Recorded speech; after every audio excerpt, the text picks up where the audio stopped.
porque quienes no aceptaban su derrota no eran nosotros, no era Andrés Manuel. Siempre se le acusaba, ¿no? Andrés Manuel, es un berrinchudo, 2006 perdió y no acepta su derrota, 2012 tampoco. No. Quienes no aceptaban su derrota eran estos señores, porque no sabían qué era la derrota, no sabían cómo era vivir fuera del poder. Entonces, en 2018 tampoco estaban preparados para aceptar su derrota y muchos todavía no la aceptan. Las maquinarias del fraude estaban al orden del día. Y lo viste muy claramente en Puebla, en Coyoacán, que son los dos casos muy concretos en que el PRD por un lado y el PAN por el otro lado, aunque ya es PAN-PRD en coalición, fueron particularmente brutales, explícitos en sus operativos de incluso modificación de las actas electorales, de operativos masivos de compra y coacción del voto. Seguramente aquí mismo en Sonora se dieron estas prácticas porque esto era lo único que les quedaba. Ya no convencían políticamente, ideológicamente, humanamente.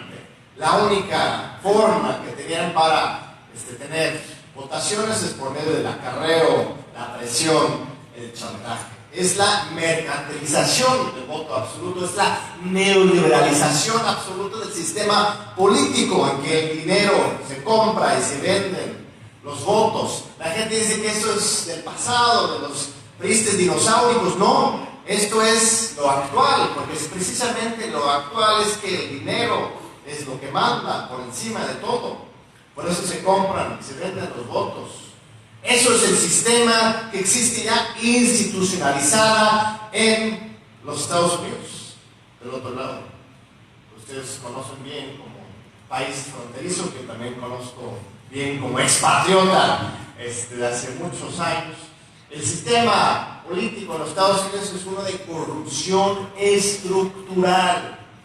Ahí no hay controles sobre el financiamiento privado, no hay controles, regulaciones sobre la esfera política. Ahí lo que manda y lo que decide es el dinero y más dinero.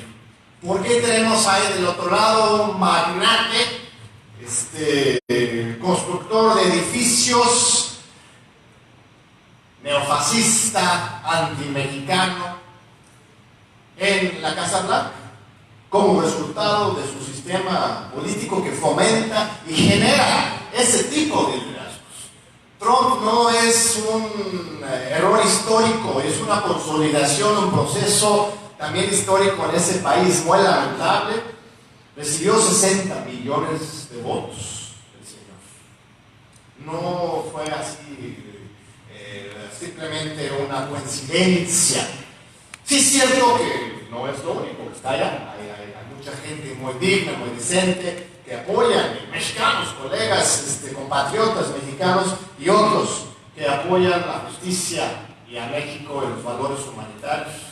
Pero sí hay algo muy fuerte pasando en los Estados Unidos, y no solamente ahí, sino en todo el mundo. Hay un colapso generalizado de este consenso neoliberal de centro, por lo menos que se presentaba de centro. Esto que se llamaba la tercera vía en los 90s, que encabezaba Tony Blair, que estuvo aquí recientemente en México, de hecho, Bill Clinton y estas personas. Lo que estamos viviendo en el llamado Occidente no es menos que el colapso de nuestro propio muro de Berlín.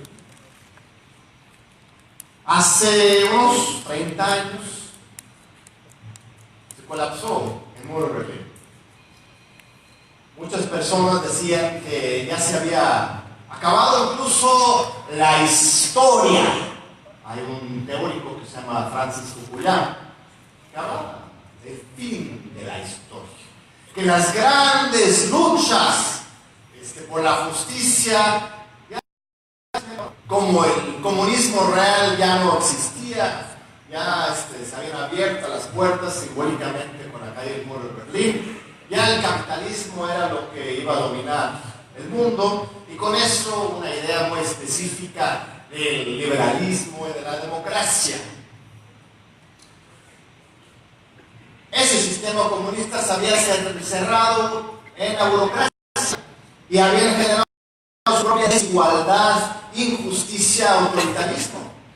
La utopía del comunismo, de la justicia, se había convertido en la realidad, en una jaula de hierro y un autoritarismo y desigualdad atroz. Pues resulta que ahora, 30 años después, este sistema supuestamente de también utopías de libertad, de competencia, de participación, esa democracia liberal, también se está colapsando. Está perdiendo la legitimidad de su gente. Así como la sociedad civil se levantó en su momento en los 80s en la Unión Soviética, aquí de este lado también se está levantando la sociedad civil en contra de esta nuestra propia jaula de autoritarismo, de control, de desigualdad y de mentira. Mantenemos las utopías de libertad, de participación, de competencia, pero nos damos cuenta que esta envoltura que nos venden como democracia, como libertad y como participación no es nada de eso, sino justo lo contrario. Entonces los pueblos del mundo se están rebelando en contra de esta hipocresía institucionalizada en el mundo entero. Y tenemos algunas salidas muy atroces, como Trump, como Bolsonaro, ahora en Brasil. Y tenemos otras salidas igual de fáciles que se lograron en su momento, como por ejemplo Macron y Macri, supuestamente muy liberales, antifascistas, pero han sido igual de fracasados y terribles para sus pueblos que Trump y Bolsonaro, que nos van iniciando, pero ya podemos anticipar cómo lo va a ir. En Argentina la economía está colapsada absolutamente, y en Francia ahora hay un masivo de repudio a las políticas neoliberales de Macron. El movimiento de los chalecos amarillos, ¿sí se han enterado de esto? ¿Sí sale un poco? Es por los gasolinazos. Es su protesta contra los gasolinazos. Es su protesta en contra del retiro de las protecciones laborales. Son sus protestas en contra del pacto por Francia, ¿no? Para ponerlo en términos mexicanos, que propuso y que instaló Macron, que es el Peña Nieto francés. Hay también un observador francés muy interesante que iba a venir a la toma de protesta, incluso iba a dar una conferencia en la UNAM, lo había organizado, que se llama Jean-Luc Mélenchon. Ya no pudo venir justamente por las protestas que tenía que atender y acompañar, pero empiezan a surgir otras salidas de la salida neoliberal, ¿no? Como si fueran a corregir las cosas haciendo las mismas cosas más profundamente, desde lo de Macron y Macri. Y tenemos esta otra salida, que en México, una vez más, estamos dando el ejemplo, así como la revolución, así como el zapatismo de los 90s, así como la herencia en la revolución liberal. Nosotros damos un paso adelante, poniendo el ejemplo al mundo de una forma civilizada, progresista, institucional y participativa a esta crisis de legitimidad.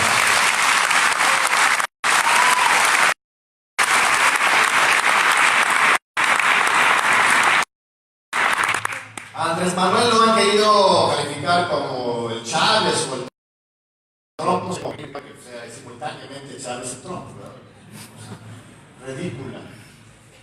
Solamente porque las dos son igual respuestas de este colapso del consenso del centro neoliberal, ¿no? Pero Andrés Manuel, no de ellos obviamente, él mismo ha planteado muy claramente que él se inspira más que en modelos extranjeros, en modelos de México. Y no es De ninguna manera tenemos que entender esto porque es muy fácil que esas palabras de transformación se convierten en simples palabras. La transformación no vengo a decir qué es, sino a invitarles a reflexionar un concepto de manera profunda. Lo primero que tenemos que darnos cuenta cuando hablamos de una cuarta transformación es que estamos reconociendo que existieron 3 transformaciones anteriores.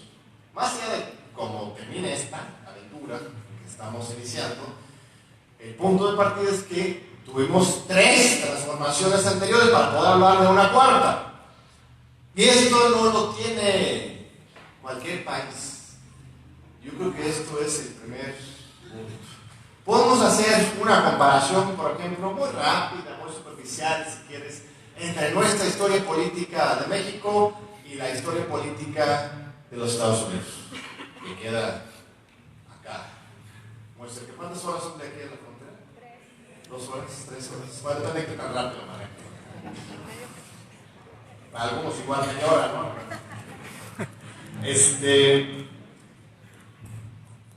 Nuestro libertador, bueno, uno de los más importantes libertadores de la independencia mexicana, José María Morelos, junto con Hidalgo, ustedes saben que encabezaron una verdadera revolución social.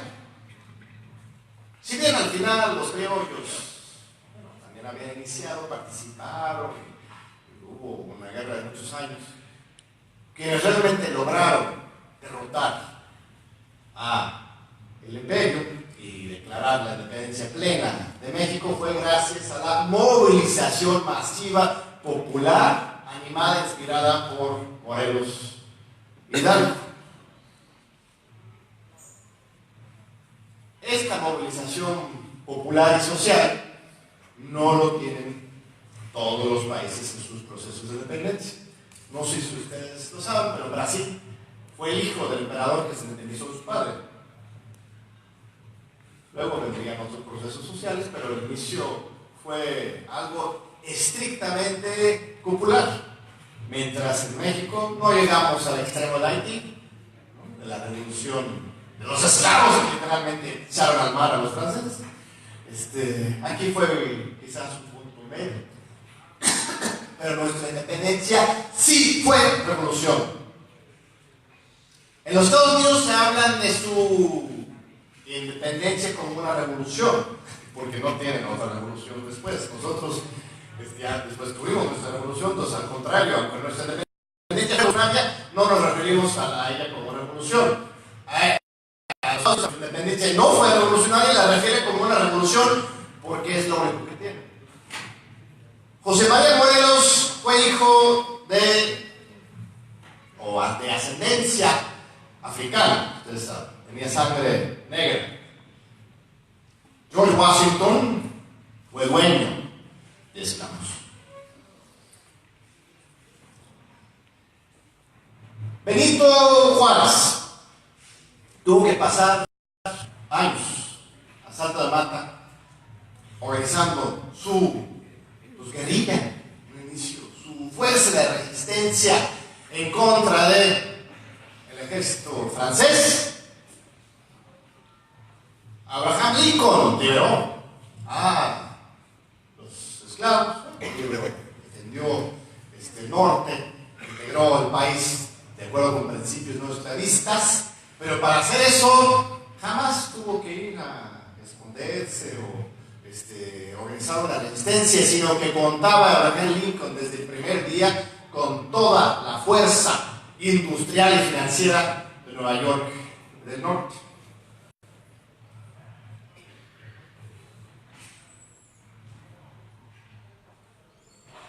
Zapata y Villa, nuestra revolución, desde el principio del siglo XX, pues simplemente no hay comparación, pues quizás será Woodrow Wilson, ¿no?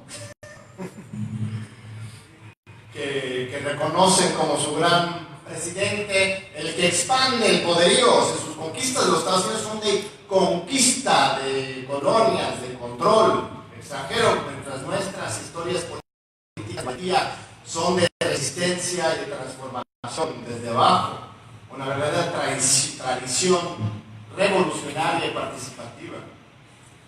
Miremos un momento a Lázaro Cárdenas y Franklin Roosevelt. Miren, no quiero denigrar la historia de los Estados Unidos, lo que quiero es invertir por un momento que reconozcamos todo lo que tenemos, porque nos enseñan en los libros de historia y los intelectuales orgánicos del neoliberalismo a despreciar nuestra historia y nuestras tradiciones políticas. Tenemos que empezar a recuperar ese orgullo. Franklin Roosevelt fue el gran constructor del estado de bienestar en los Estados Unidos. Pero para hacerlo, tuvo que pactar. No sé si tuvo que, pero lo hizo. Pactó con los grandes caciques autoritarios del Partido Único Esclavista del Sur. Uno de los apoyos políticos más importantes para que Franklin Roosevelt pudiera lograr sus reformas legales y sus políticas orientales de fomento al empleo fue gracias a darle la espalda a las luchas de las minorías y los negros en el sur de los Estados Unidos. Simplemente dar la espalda y hacer oídos sordos a las quejas y los reclamos de los lynchings, ¿no?, multitudinarios a veces, que ocurrían en el sur de los Estados Unidos. Fue su gran apoyo justamente para combatir a esta poder financiero de Nueva York, de Lincoln. Él salía más bien al sur para balancear un poco a favor de la justicia, pero los blancos. En más o menos los mismos años, y que por cierto, ustedes saben que ganó 4 elecciones. Hoy critican, por ejemplo, a Evo Morales, que especialmente la semana pasada, en su visita a la inauguración, ahí están en el YouTube, la entrevista que le hicimos en exclusiva ahí para TV UNAM, los medios públicos. Se le critica mucho que ha estado 12 años en el poder, que ganó 3 elecciones y ya va para la 4ª. Yo no estoy a favor de la reelección en México, desde luego, y aunque no voy a decir muy claro que no lo va a hacer, pero viendo el contexto internacional y histórico, lo que está haciendo Evo Morales es lo que hizo Franklin Roosevelt. Un gran hombre de Estado que saca a su país de la pobreza y lo incorpora a la modernidad, y que además democráticamente todas sus elecciones los ha ganado. Nadie se le ha acusado de fraude, no es prista.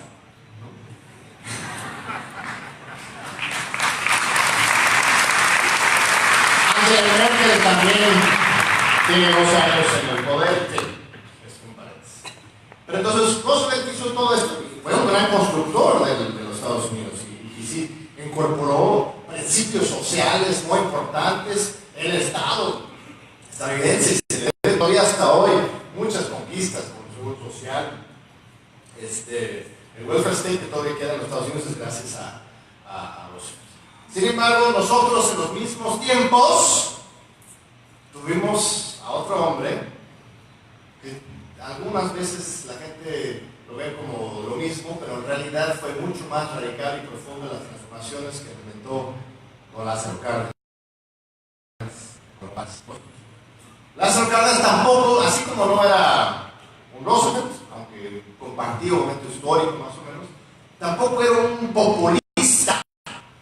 Este término que se utiliza de manera tan frecuente para referirse a todo y nada, ¿no? Realmente es nada más un epíteto para descalificar. Lázaro Cárdenas se le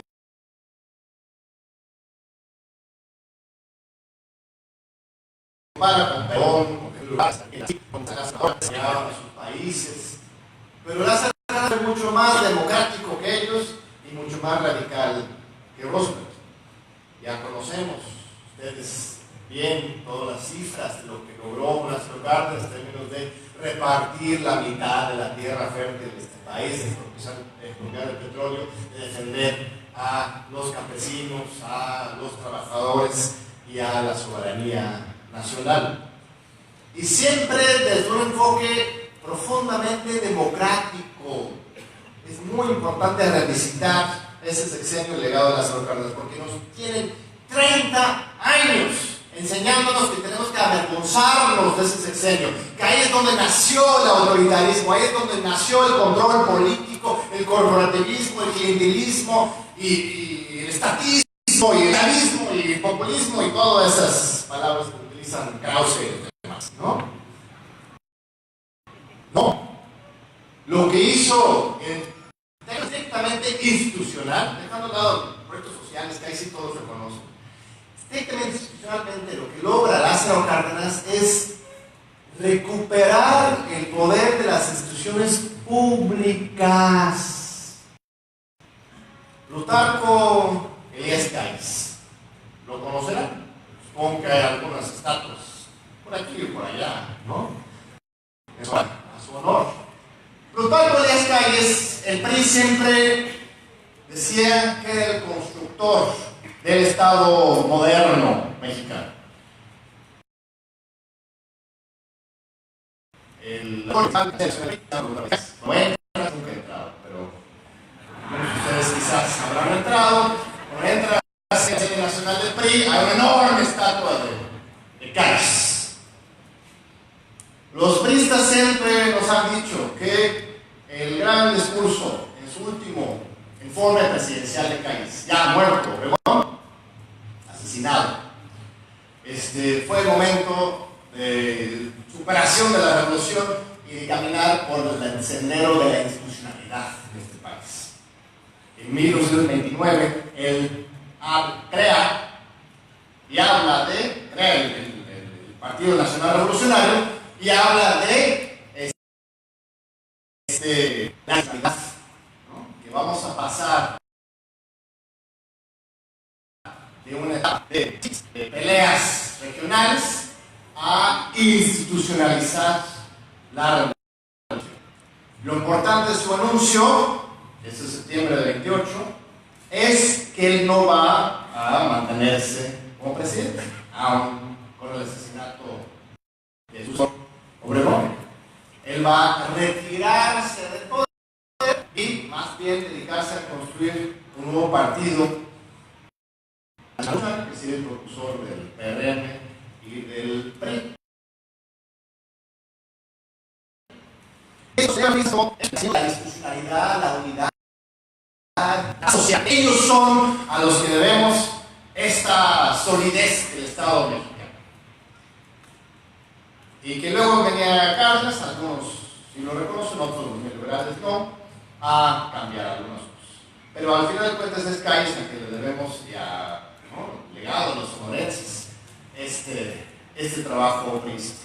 Pero en realidad lo que hace Calles, si bien es cierto, se pudo agarrar al poder, aunque en esos tiempos se retira del poder estatal, pero no se va a su casa. Pero en su casa gobierna el país. Es justamente durante el minimato o el maximato, es en cuando surge esa cantaleta popular, ¿cómo va?, ¿no? El que gobierna no es el gran palacio, sino el que está enfrente. Y el enfrente es Calles. Es el ejercicio personalista, caciquil, extrainstitucional del poder. Eso es lo que inaugura Plutarco Elías Calles. No la institucionalización del país, sino el poder extraestatal informal, las redes de complicidad personal, que sí generan cierta unidad, acuerpamiento, porque en lugar de muchos pequeños caciques, ya tienes el cacique mayor, que articula, genera cierta estabilidad política, gobernabilidad, sí, pero no genera institucionalidad, sino todo lo contrario. Y simultáneamente diciendo que son muy institucionales, esa hipocresía, ¿no?, de alabar a las instituciones y simultáneamente subvertirlos, que es algo que casi no conocemos hoy, nace desde esa lógica del PNR de Calles. Y es Lázaro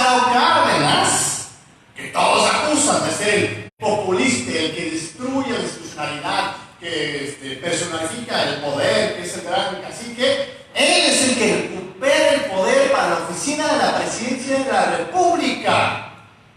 Llega, gracias sí al apoyo del mismo Calles, rápidamente rompe con esos lazos políticos y se establece y defiende a su poder como presidente de la República, y desde ahí hace las reformas y después de 6 años se retira en cumplimiento estricto del principio de no reelección.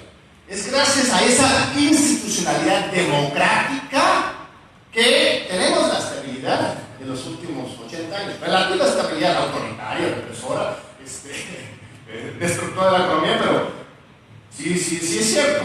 En todos los países de América Latina ha habido una serie de guerras civiles, golpes de Estado, revoluciones, y nosotros tuvimos nuestra revolución, pero desde 1934, cuando llega Lázaro Cárdenas, todos y cada uno de los presidentes de la República han terminado sus mandatos de 6 años. El asesinato de Colosio, evidentemente, también compatriota de aquí, fue una excepción, pero estrictamente no, porque no había sido todavía electo. Todos los presidentes que ocupan, desde el 34 hasta hoy, han terminado sus mandatos de 6 años, lo cual es una excepción increíble en América Latina, incluso en el mundo. Y esto lo debemos a Lázaro Cárdenas, a la institucionalidad de ese legado. Ya estamos metiendo mucho en honduras históricas, pero saltemos un poquito a 46, porque es en 1946 en que se crea el PRI como tal. Si bien ellos atribuyen su historia a 29, en realidad el PRI se crea en 46. ¿Y qué es y fue el PRI? Cuando el PRI se crea en 1946, se crea con la explícita intención, desde la cúpula, aunque adentro todavía sobreviven muchos revolucionarios natos, como Truaños, pero se crea con la intención de desarmar y desarticular las conquistas del cardenismo. Porque Lázaro Cárdenas había creado otro partido, el PRM, el 30 de marzo de 38, 2 semanas después de la expropiación petrolera, creó el PRM como un partido de masas, de organización popular, de participación social, de exigencia desde abajo hacia arriba. Ese era su legado. Sabía que no se iba a reelegir, entonces tenían que dejar instalado una movilización social fuerte, sindicatos, campesinos, trabajadores, comuneros, activos, conscientes y participando para exigir a cualquier presidente que diera la justicia social. Es en 46 que se empieza a revertir esto. El presidente Miguel Alemán manda a los militares a reprimir a la huelga petrolera, cota y controla, instala en el CTM a Fidel Velázquez, que se quedaría hasta el final de su vida, unos 50 años, ¿no? Se quedará ahí como presidente de CTM Velázquez. Es ahí donde se establece también en el CTM Miguel Alemán, se le da su concesión a Televicentro, Televisa ahora. Todos estos aparatos de control desde arriba se establecen con la fundación del PRI como tal. Y el PRI después se convertiría en otra cosa, y lógicamente, bueno, más bien se le daría continuidad más a ese eje antirrevolucionario, por mucho que tuviera en su nombre revolución. Y ahora lo que ha terminado haciendo es pues, justo lo contrario de lo que dicen sus siglas. No es institucional, como ya hemos dicho, tampoco es revolucionario, sino que ha sido el principal orquestador de la implementación de las políticas neoliberales en el país. Y lo bonito, insisto, otra vez, es que lo percibimos. Pensaban que iban a poder hacer todo esto así como una magia, que nosotros todos distraídos con nuestros malls y nuestros twitters, ¿no? Pero no, vimos muy claramente, durante un rato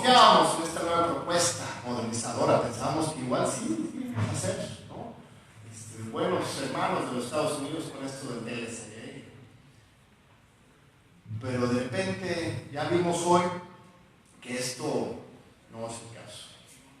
Y en una espectacular transformación política, en los últimos 4 años, fuimos de ser a, no sé, ¿verdad? Siempre había mucho apoyo para Andrés en particular, pero como partido, Morena se crea hace apenas 4 años.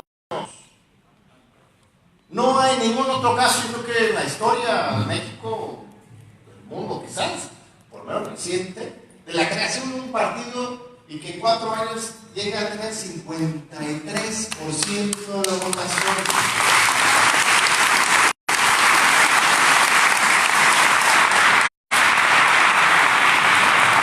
En España hay también un nuevo partido, un partido hermano de Morena, que se llama Podemos, que se creó también hace 5 años. Y ellos han estado luchando con mucha valentía y fuerza para lograr algo que ellos llaman el sorpaso. Que es el sorpaso, es que la nueva izquierda rebase y deje atrás a la vieja izquierda. La vieja izquierda ahí es el Partido Socialista, el PSOE, ¿no? Partido Socialista Obrero Español, ¿no? Como nuestro partido de la Revolución Democrática, nada de eso, nada de eso. Los partidos en general se llaman exactamente lo contrario de lo que son, ¿no? Aunque a menos que Morena, pues sí es Morena. El PSOE pues gobierna hoy y hasta cuenta con el respaldo parlamentario de Podemos. Estratégicamente no los cuestiono, pero es una cuestión que no han logrado todavía el sorpaso. Nosotros, este último julio, que les quedó claro qué porcentaje recibió el PRD para la presidencia de la República. Aquí igual el PRD no opinaba mucho, quizás, pero para los que son de la Ciudad de México, etcétera, que el PRD siempre ha preferido ser la izquierda moderna, etcétera, es algo espectacular. El porcentaje que recibió el PRD para la presidencia de la República, de personas que tacharon PRD en su voto presidencial, fue de 3% de la votación. Se lo merecía tu candidato a la playa, por favor. No sorprende, pero sí llama la atención. Un sorpaso espectacular, rápido y claro desde México. Una transformación, una capacidad de flexibilidad, de respuesta, de conciencia, de astucia ciudadana en México que no se percibe en todas partes. Bernie Sanders, en los Estados Unidos, muchos decían que tendría que haber ido por la vía independiente, etcétera. No, se quedó atrapado del Partido Demócrata, lo derrota, que también hubo acusaciones de fraude en Clinton, y termina levantando el brazo a Hillary en contra de Trump. Es como si Andrés Manuel estuviera ahí diciendo voten por Jesús Zambrano, no sé. Yo sé que de repente ahora que somos el poder, ya de repente las alianzas estratégicas para la gobernanza pues generan ciertos resquemores, ¿no? Para decirlo de alguna manera. Pero es una diferencia radical estar en el poder y con generosidad y pragmatismo y visión incorporar a los antiguos opositores en una gran coalición para generar cambio y transformación hasta del otro lado, ¿no? ¿Cómo vamos de tiempo? Ya me van a cansar. Sigue.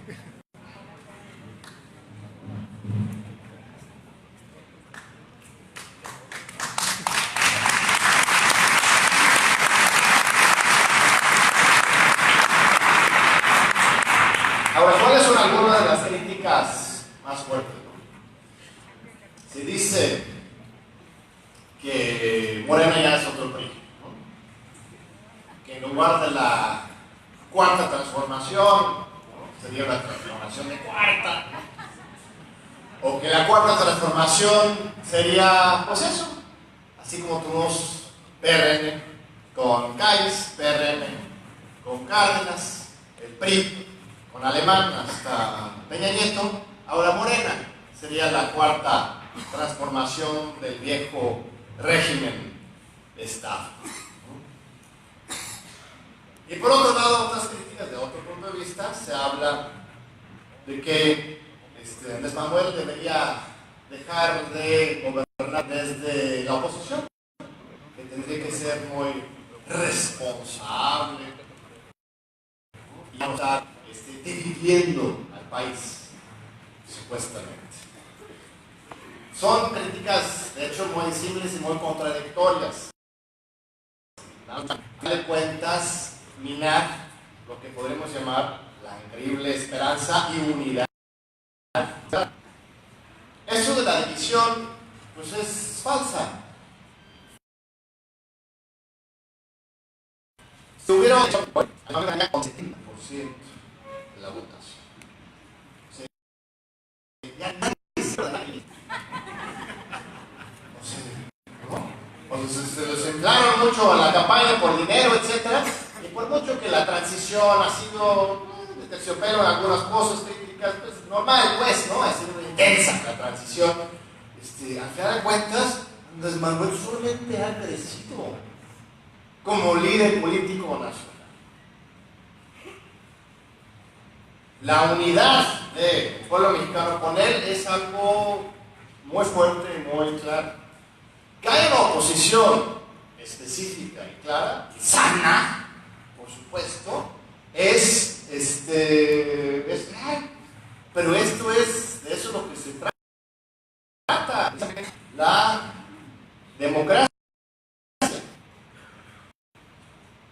Por un lado dicen que él quiere acabar con la división de poderes, ¿no? Es una crítica muy consistente.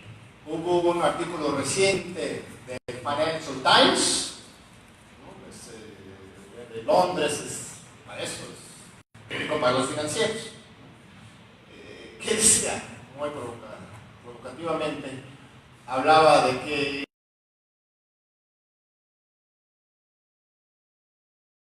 López Obrador sería una amenaza de Bolsonaro. ¿Y por qué? Porque Bolsonaro, dicen, será fascista, pero es minoritario. Nada más recibió 35 o 40% y tiene una oposición en el Congreso, en otros lados. Mientras Andrés Manuel arrasó todo. Y cuidado, eso va a afectar a la democracia. Es muy contradictorio este punto de vista, porque no era precisamente lo que necesitábamos. Era una mayoría ciudadana para deslocar y transformar el país. Justamente el problema, dándole el beneficio de la duda con mucho lejanía, nada más aceptando sin conceder la voluntad de Fox o de Calderón de democratizar el país. Ellos, gobiernos minoritarios y además altamente cuestionados, aunque no hubieran podido generar realmente un régimen, para su propia sobrevivencia necesitaban de la oposición panista. Pactaron desde el primer día, PRI y PAN. Aquí, si Andrés Manuel llega sin la mayoría increíble que tiene, pero primero no le reconocen el triunfo, cualquier victoria menor a 15% se lo quitan. Primero por la compra, manipulación, y los tribunales ya tenían preparados todos sus proyectos de nulidad, ¿no?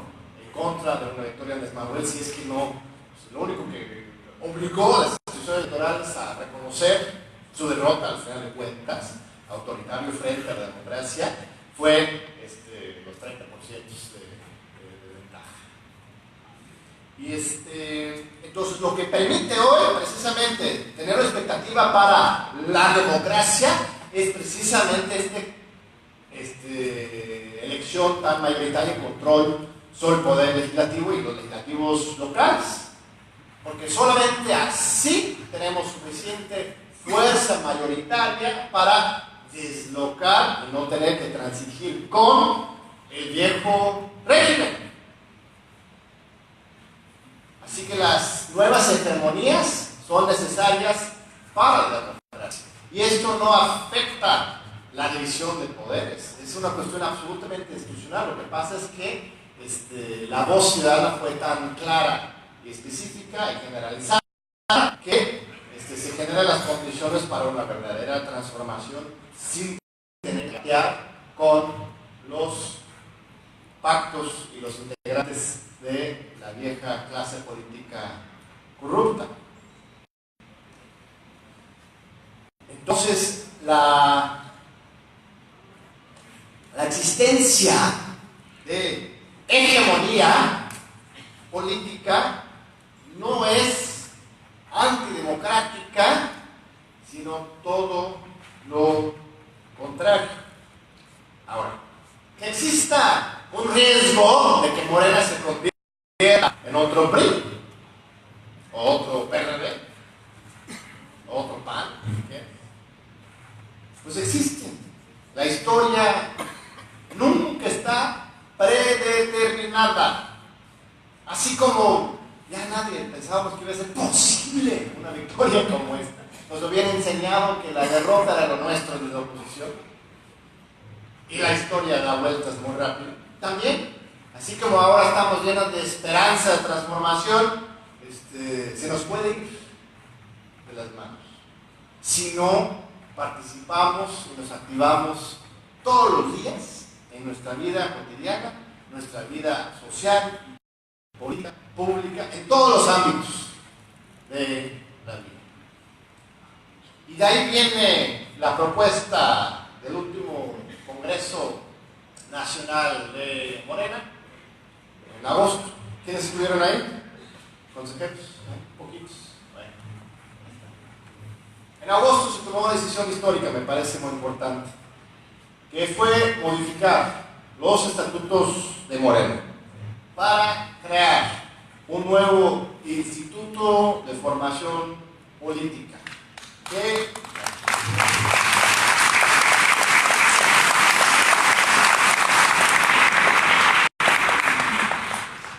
implica el establecimiento de un órgano nuevo con autonomía relativa de cátedra, ¿no?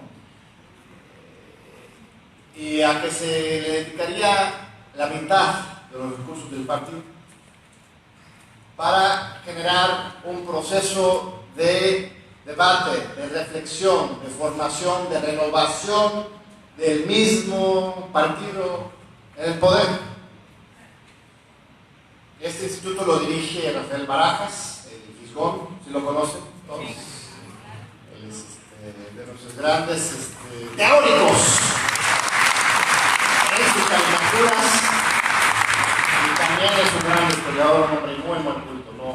No es solo un dibujante, aunque es un gran dibujante, es mucho más que artista, es historiador y filósofo también. Yo lo apoyo como integrante del consejo del instituto, junto con varios otros. Estaba Taibo, que ya va al Fondo de Cultura Económica.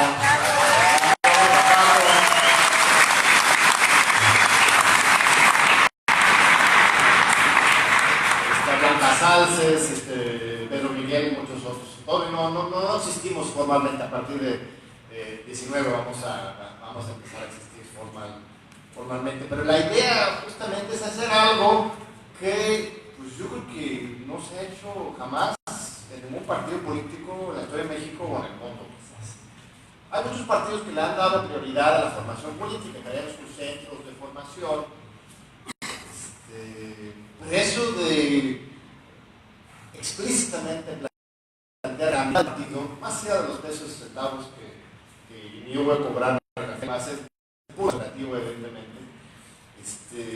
Esa compromiso está acordado con Andrés Manuel, con Mirko y con todos, de realmente pensar algo fuerte, participativo y consciente, es darnos cuenta de algo muy claro. Un partido, si bien dimos una muestra al mundo entero de esta flexibilidad, de esa posibilidad de renovar no solamente la política, sino los partidos en estos 4 años, Morena termina siendo como un bebé de 6 meses manejando un tráiler, ¿no? No alcanza los pedales todavía. No, tenemos que darnos cuenta de la responsabilidad histórica y de nuestras carencias. Tenemos que crecer muy rápidamente, pero con gran responsabilidad y con pies de plomo. Porque lo más fácil es simplemente, ¿no?, agarrar de lo que hay y adelante. Y eso vamos a perder la oportunidad de generar algo realmente nuevo. Y aquí la apuesta para los jóvenes es esencial. ¿Quiénes aquí tienen menos de 30 años en el público? Ah, está. A ver, levanta la mano, los menos de 30 años, eso sí. Eso, un aplauso para ellos, por favor.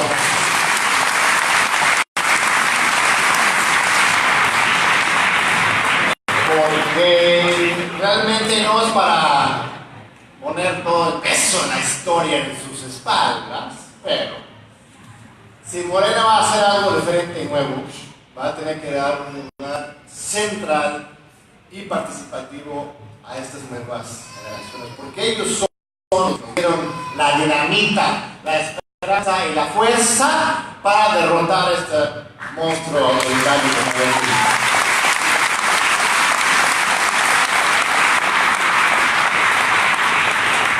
Las mujeres también me parece muy importante destacar su protagonismo.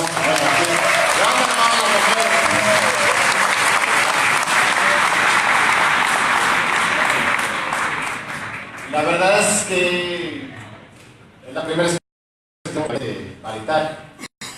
No sé si vieron la foto en el Palacio Nacional hace un par de meses. La primera en la historia realmente que se reúnen los dos gabinetes, el entrante y el saliente.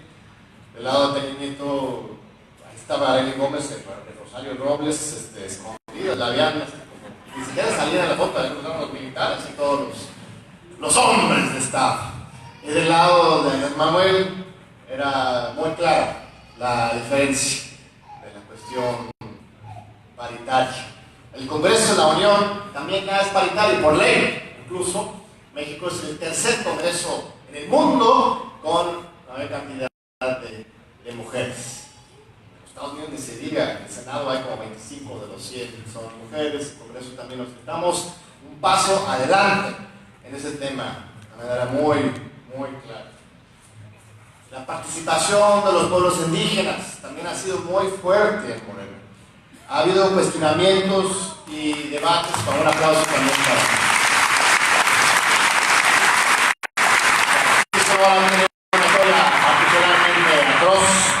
de represión y exclusión de los indígenas y tiene que también ser líder en el apoyo a los derechos indígenas. Ha habido muchos debates entre los zapatistas y los morenistas, muy varios. Yo mismo he participado en ellos, he sido algo explícito por nombre y apellido de comunicados de Marcos. Yo creo que el debate es muy importante y necesario. Lo que no se vale es decir que Morena no apoya ni es apoyado por los pueblos indígenas. En un estado como Oaxaca, que es el estado de mayor presencia indígena en todo el país, arrasó Morena y sobre todo en las zonas indígenas. En Chiapas también, en todo el país, la verdad, Morena ha avanzado, pero sobre todo en el sur. La novedad fue que en el norte también, la verdad es que ustedes nos dieron el campanazo muy histórico aquí desde el norte, pero en el sur también hay mucho apoyo y esto se debe y se va a articular con la nueva política de gobierno.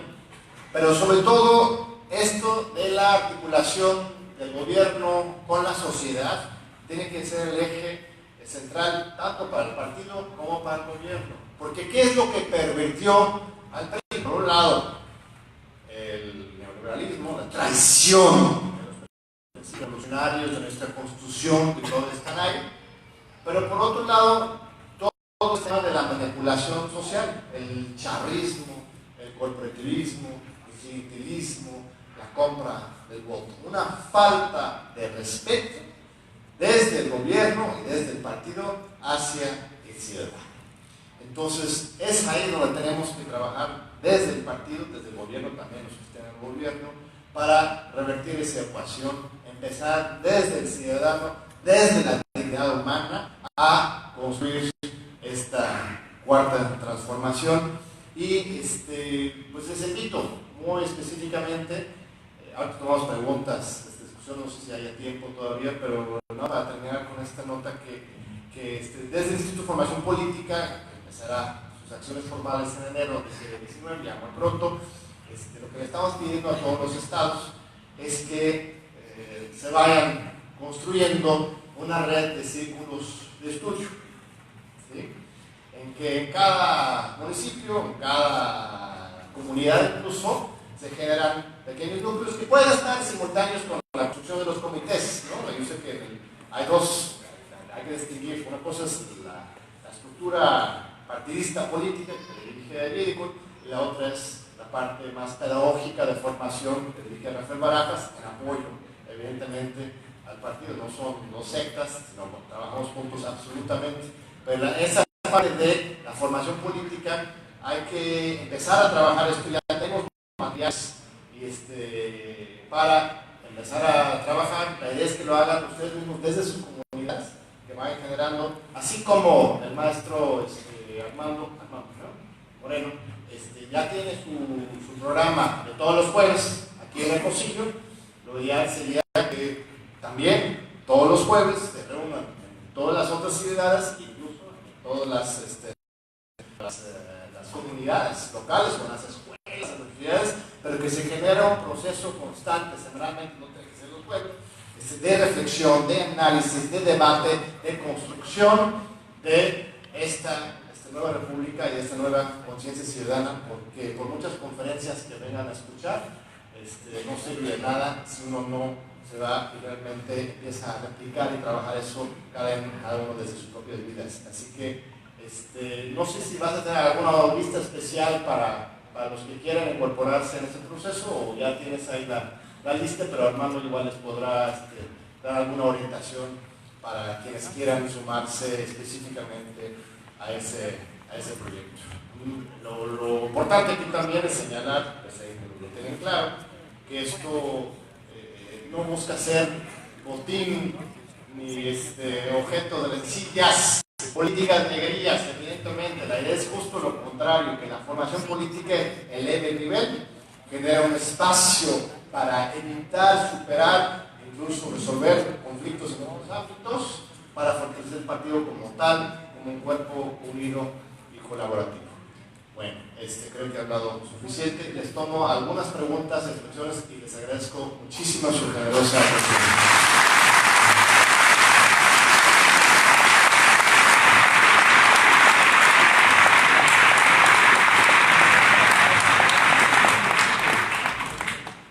Compañeras y compañeros, los del equipo de logística han estado repartiendo unas tarjetitas para que hagan sus preguntas por escrito, los que gusten hacerlas por escrito. Entonces, si gustan pasar las tarjetas aquí al doctor Ackerman, por favor, se los vamos a agradecer mucho. Las primeras preguntas, allá vienen con la compañera.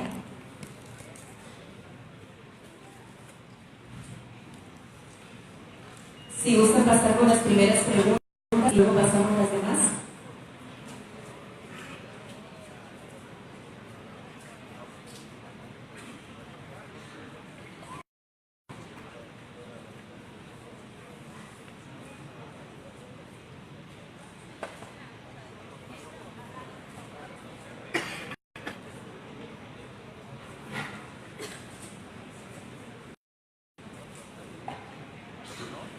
Ya les estaban repartiendo tarjetas, pero ahí andan los compañeros que han repartido más tarjetas a las personas que gusten pasar sus preguntas por escrito, por favor.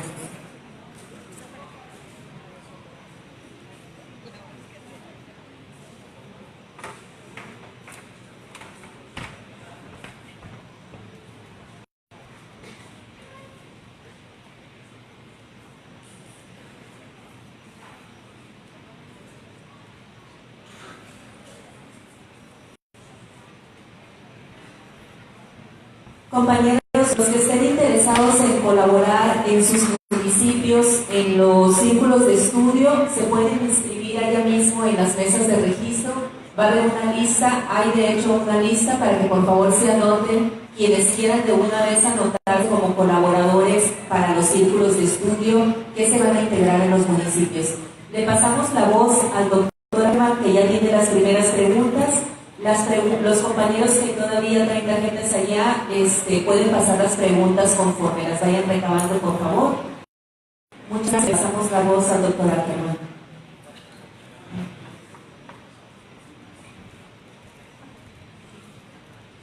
A ver, ya están llegando las preguntas.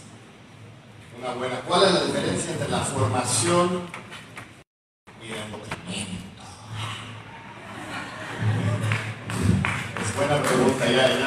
Ya empiezan las alarmas. Ahí me han acusado a mí, a Rafael y a Tairo de los, hoy ya las redes nos llaman, ¿no? Los obispos de los chairos, ¿no?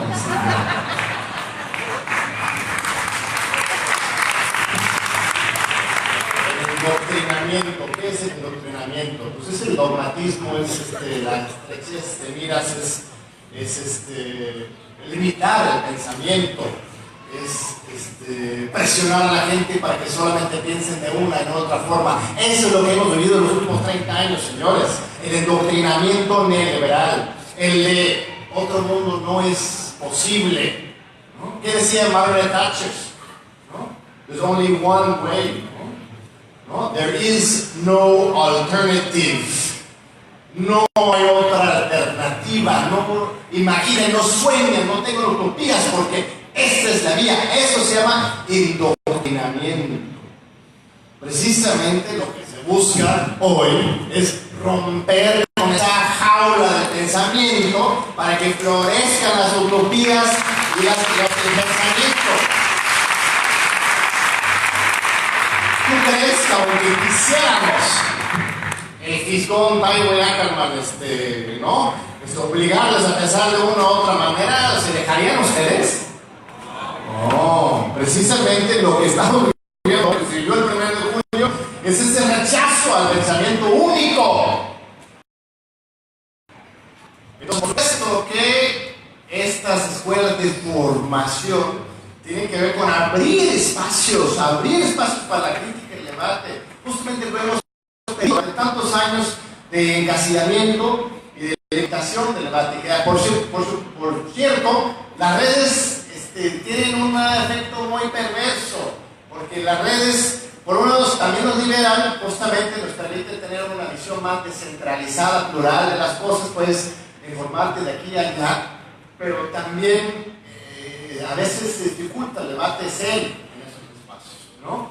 Es muy importante tener espacios reales para debatir y discutir las cosas, desmentir mentiras, ¿no?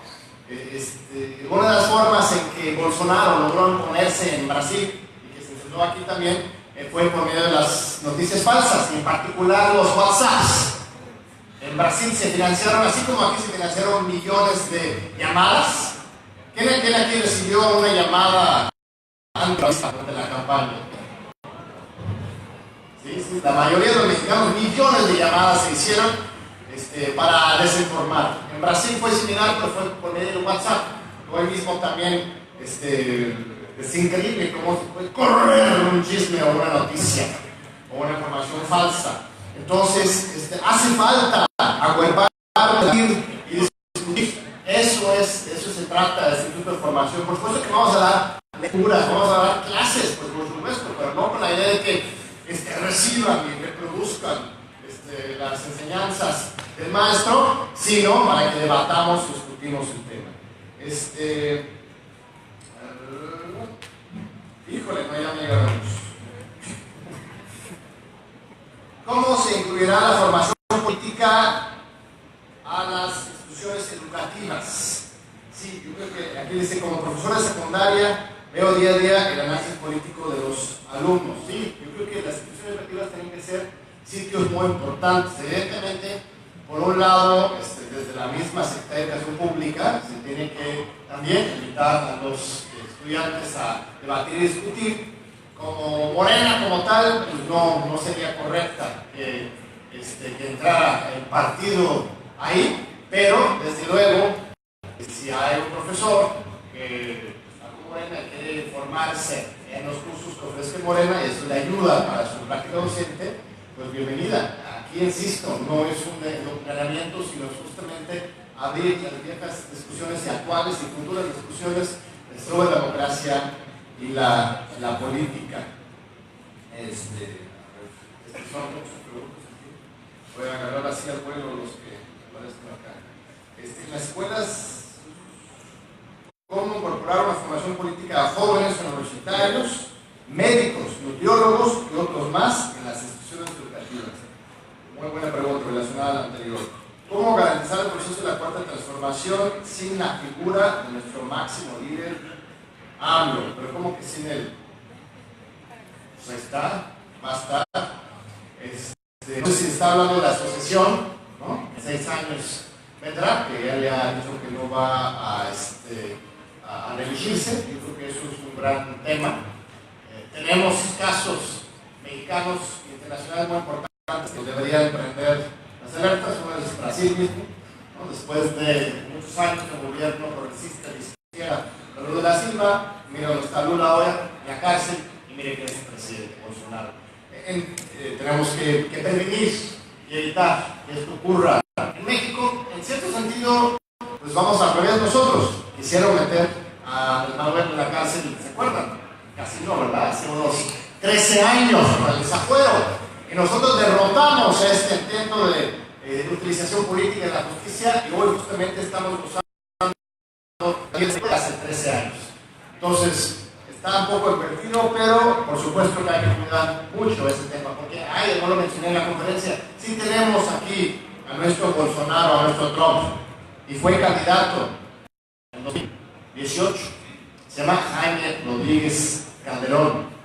Es nuestro Trump mexicano, es nuestro Bolsonaro mexicano, aquel que proponía cercenarle las manos a los delincuentes, el que frecuentemente incurre en reflexiones racistas, clasistas y machistas, aquel que defiende una visión elitista de la política, aquel que fue impuesto ilegalmente por los tribunales electorales en la boleta electoral. Recibió solo 5% de la votación, pero aquí en el norte, entre los jóvenes, de repente pega ese mensaje, ese mensaje intolerante y fascista. Y la verdad es que sí hay un peligro ahí, y por eso tenemos que trabajar desde abajo. No es suficiente que solamente el gobierno de Manuel sea exitoso, sino que desde el partido tienes que trabajar para dar realmente otro espíritu de participación para asegurar que este proyecto perdure. Andrés Manuel no se va a reelegir, ya lo ha dicho. A ver, sigo leyendo. ¿Cuál es tu opinión? Estoy leyendo al vuelo, así que igual se me cuela alguna cosa inapropiada. ¿Cuál es tu opinión respecto a si se debe separar al gobierno como institución del quehacer político? ¿Por qué se incluye la política? No ensuciar la administración y así ir al fracaso como partido. Interesante pregunta. Mira, fue Adriana Díez. Adriana, ahí está. Gracias por la pregunta, muy buena pregunta. Porque justamente, ¿qué podemos aprender de la historia priista o prianista, ¿no? que se está acabando hoy? Es hoy que iniciamos la transición democrática, no fue en el año 2000. Los 70 años es justamente hoy, después de 46 hasta hoy, son 2 años. ¿Cómo evitar reproducir este proceso? Yo no creo que la solución sea técnica estrictamente al gobierno. La lógica de separar radicalmente administración y política es al final una lógica neoliberal, aunque ellos mismos no lo han cumplido, ¿no? Los tecnócratas terminaron siendo tecnosabios, ¿no? Hicieron sus formulitas bonitas en pizarrón y fueron a educarse a Harvard y a Chicago, pero finalmente terminaron robando incluso que los de antes. Entonces, no queda real eso de la tecnocracia, pero esa misma idea de la tecnocracia, la separación de la organización de la política, yo soy muy sospechoso de ello, porque desde el gobierno también, yo creo que sí se vale hacer política, no política partidista, evidentemente ahí sí, hay que tener una estricta línea de separación entre el partido y el gobierno. El gobierno no debería utilizar sus recursos para financiar o apoyar indebidamente un partido político, tiene que haber equidad en las contiendas electorales, pero desde el gobierno se vale apostarle a la participación ciudadana, a la transformación social. No tenemos que encasillarnos dentro de una idea de un gobierno, debe ser una parte esencial del gobierno. Pero es un gran tema. ¿Cuál es su opinión en relación al frente opositor que defiende los salarios millonarios del Poder Judicial que salió en la red de proceso? Bueno, este es más que el proceso ayer mismo.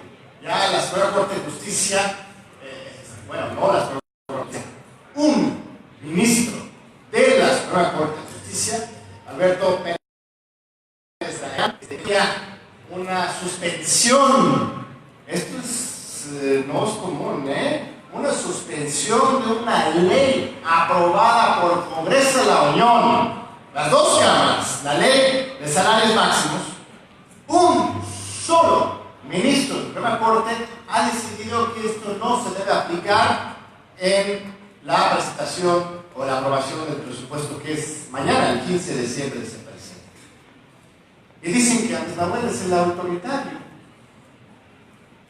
Este señor que nadie lo eligió, lo eligió el Senado de la República, que ni siquiera se ha resuelto el fondo de la constitucionalidad o no de la ley, por sus pistolas en un madruguete, suspende una ley. Ahí mismo en el acuerdo que él dicta, se mencionan varios nombres de quienes habían promovido esta acción de inconstitucionalidad: Miguel Ángel Osorio Chong, Miguel Ángel Mancera, Emilio Álvarez y Casa, en fin, todo la oposición derrotada el 1 de julio. Dicen que el mismo ministro, especulación, trabajó con él en elaborar su impugnación para que él pudiera justamente hacer esta acción, ¿no? Pero, como sea, existe una disposición explícita en la Constitución política de los Estados Unidos mexicanos que tienen que aplicarse. O sea, la ley era para reglamentar la disposición constitucional de que nadie puede ganar más que el presidente de la República.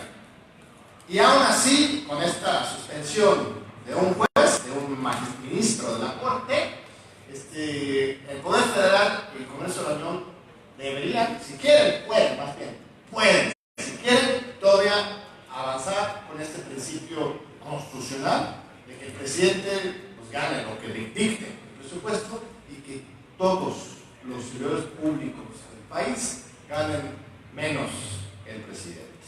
Ahora, ellos dicen que esto afectará la independencia judicial. Yo les respondo, si fuera una explosión específicamente para el Poder Judicial, pues sí, es un esfuerzo de amedrentar y de presionar al Poder Judicial, pero no. Eso es una norma general que aplica a todos los poderes y a todos los funcionarios públicos.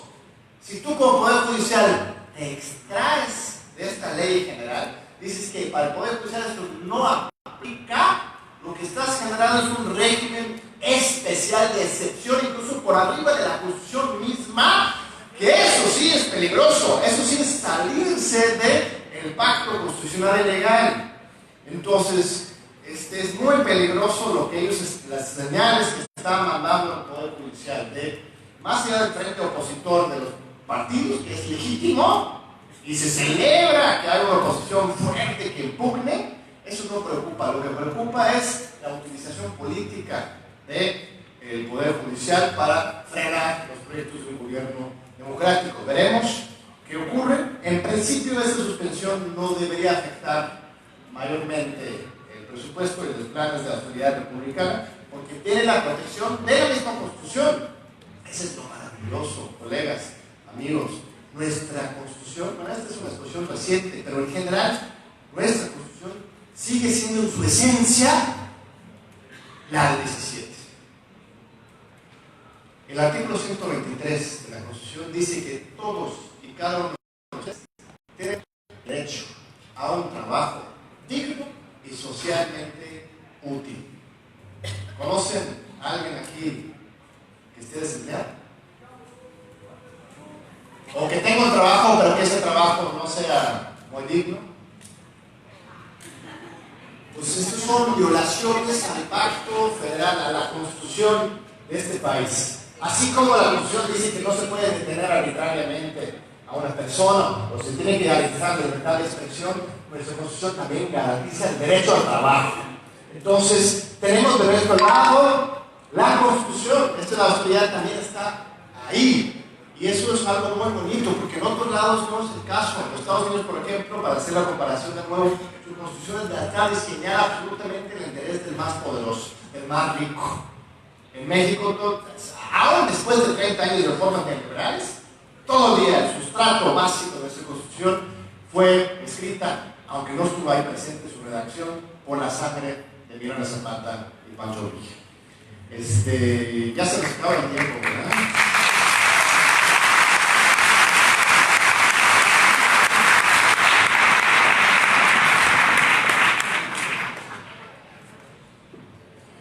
¿Cuál será el método para extraer de la militancia en general a los candidatos que forman parte del Instituto de Formación Política? Extraer de la militancia en general, no entiendo bien la pregunta. La idea es que participen todos, no, sin sectas, sin divisiones. En su momento igual el instituto sí va a tener que nombrar algunos delegados en algunos estados, pero eso será de acuerdo con los estrictos criterios de trabajo, ¿no? Quienes más generosamente entregan su esfuerzo de manera plural y abierta, sin grillas, a sus colegas, van a ser los que más nos generan a nosotros la confianza con los cuales vamos a trabajar. Pero la verdad es que la idea es que trabajemos todos, que sea un proceso autogestivo y en cascada, ¿no? Que cuando nosotros venimos de la Ciudad de México, como de grandes reuniones, pero de aquí también salgan otras grandes reuniones en sus comunidades y en sus sectores. Hay una cosa muy importante en el tramo sectorial, porque estamos muy acostumbrados al tema territorial por la cuestión electoral, ¿no? Los distritos electorales, municipios, pero desde el Instituto de Formación también queremos introducir un trabajo sectorial de jóvenes, de estudiantes, de mujeres, de indígenas, de trabajadores, de campesinos que tienen intereses, necesidades muy específicas, sin evidentemente generar ninguna clientela ni corporativismo. La idea aquí es que no es para el poder, sino para la formación y una visión de largo plazo. ¿Cómo logramos ¿cómo logramos una verdadera transformación si aún tenemos funcionarios públicos que solo por intereses propios se colocaron la bandera de nuestro partido?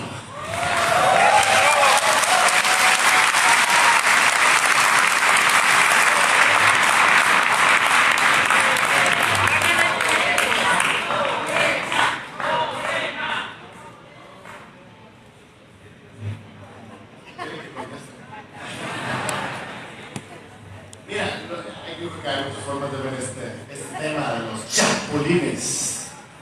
Bueno, no sé qué tan común es en Sonora, pero en Oaxaca los chapulines se comen. Incluso son muy nutritivos. Mira, Moreno no puede, ni nació, ni buscó ser una isla de pureza. Para esto nos iríamos ahí a una isla y cantaríamos. ¿Sí? Estaríamos muy tranquilos con nosotros mismos, pero no tendríamos el poder, ¿no? Una lucha política por el poder implica alianzas y construcción de proyectos comunes. Pero esto de ninguna manera implica perder el espíritu crítico de fondo de lo que significa Morena y lo que la lección que dimos a la historia, al país y al mundo este último 1 de julio. Entonces, incluso por derechos Morena no puede excluir a nadie. Es derecho ciudadano afiliarte a un partido. Ahora están suspendidas las afiliaciones, pero es temporal. Cualquiera que quiera afiliarse a Morena tiene que poder hacerlo. Si comete alguna irregularidad adentro, o si es un delincuente o alguna cosa objetivo, obviamente sí se puede expulsar o denegar su ingreso, pero en principio se tiene que incorporar a la gente. Y esa es la gran prueba para nosotros, y para eso también existe el Instituto de Formación. Es una actitud de debilidad, ¿no? Estar quejándose de los que vienen de fuera y se apropian del partido, porque lo único que estás diciendo tú es que tú no tienes suficiente fuerza como para defender y articular los principios del partido, ¿no? Entonces tenemos que responder desde una situación de fuerza. Véngase, te incorporas, chambeas, te educas y participas en esa lógica, porque nosotros tenemos claridad de qué se trata este proyecto. En lugar de estar peleándonos por los lápices, vamos juntos a conquistar Palacio. Esa es la idea, ¿no?